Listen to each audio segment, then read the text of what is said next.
Hello students, अनंत ज्ञान भाई सज्जन में आप सभी का हार्दिक स्वागत है। यदि आप इस चैनल पर नए हैं तो प्लीज इसे लाइक शेयर और सब्सक्राइब जरूर कर लीजिए।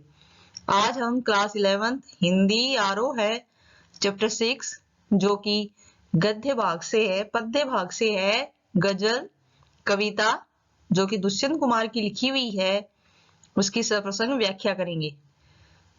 सबसे पहले इनके कवि का जीवन परिचय जान लेते हैं। उत्तर प्रदेश में स्थित राजपुर नवादा नामक गांव में दुष्यंत कुमार जी का जन्म हुआ था।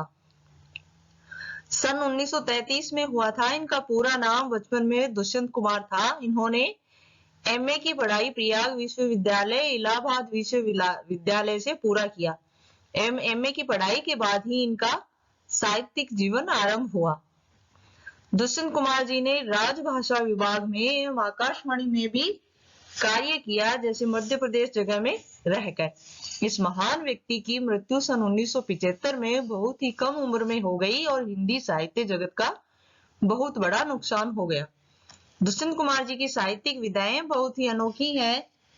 इन्होंने गजल को ही ज्यादा महत्व दिया। इन्होंने अपनी लेखनी के माध्यम से हमेशा आवाज उठाई और समाज में जो भी गलत सही होता था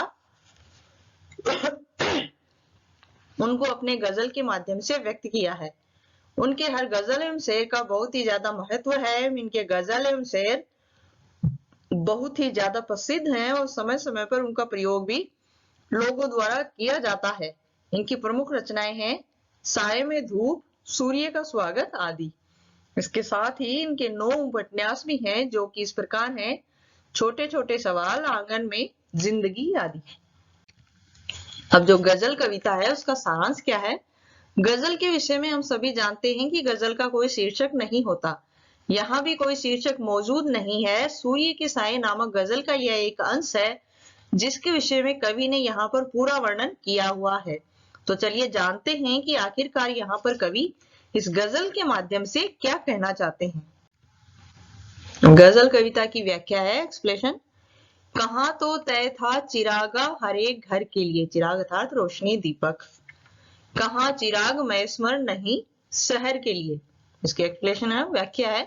इस कविता के माध्यम से कवि ने समाज एवं राजनीति में चलने वाली हलचल को खत्म कर एक नई सुबह के बारे में, एक नए तरीके के बारे में बताने की कोशिश की है। कवि देश के महान नेताओं पर कटाक्ष करते हुए कहते हैं कि चुनाव से पहले इन महान नेताओं ने वादा किया था कि वे समाज के प्रत्येक लोगों को चिराग उपलब्ध करवाएंगे, यानी कि कुछ मूलभूत सुख सुविधा उपलब्ध करवाएंगे।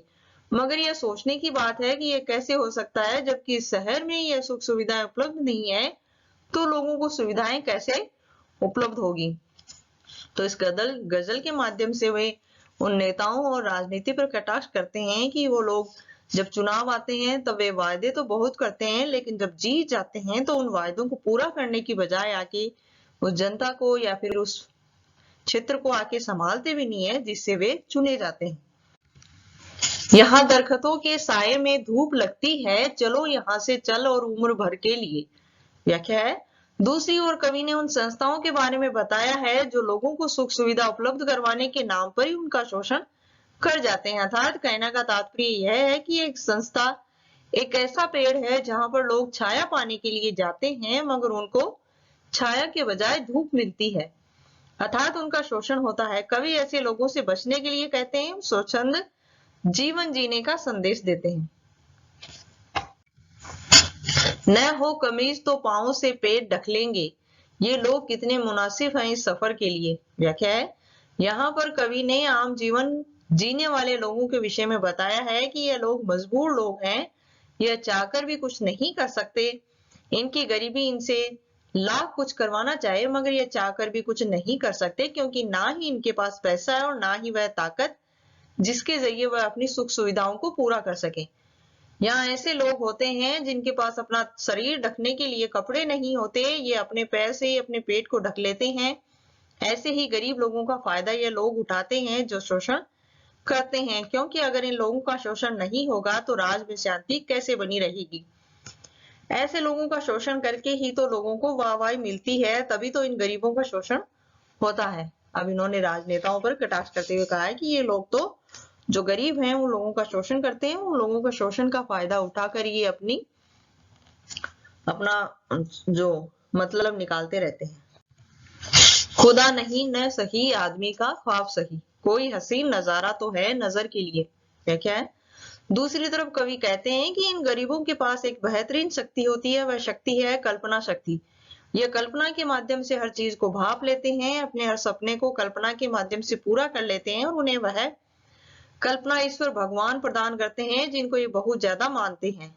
इन लोगों ने ईश्वर को कभी देखा नहीं, परंतु ईश्वर को मन ही मन भाप लेते हैं। ये अपनी कल्पना शक्ति का श्रेय भी ईश्वर को ही देते हैं कि ईश्वर के कारण ही ये अपनी जिंदगी के कुछ अधूरे सपनों को सपनों के माध्यम से ही देख लेते हैं और कल्पना में अपने अधूरे सपनों को पूरा करते हैं। अर्थात जो हसीन नजारे हैं उनको अपने कल्पनाओं के माध्यम से पूरा करने की कोशिश करते हैं।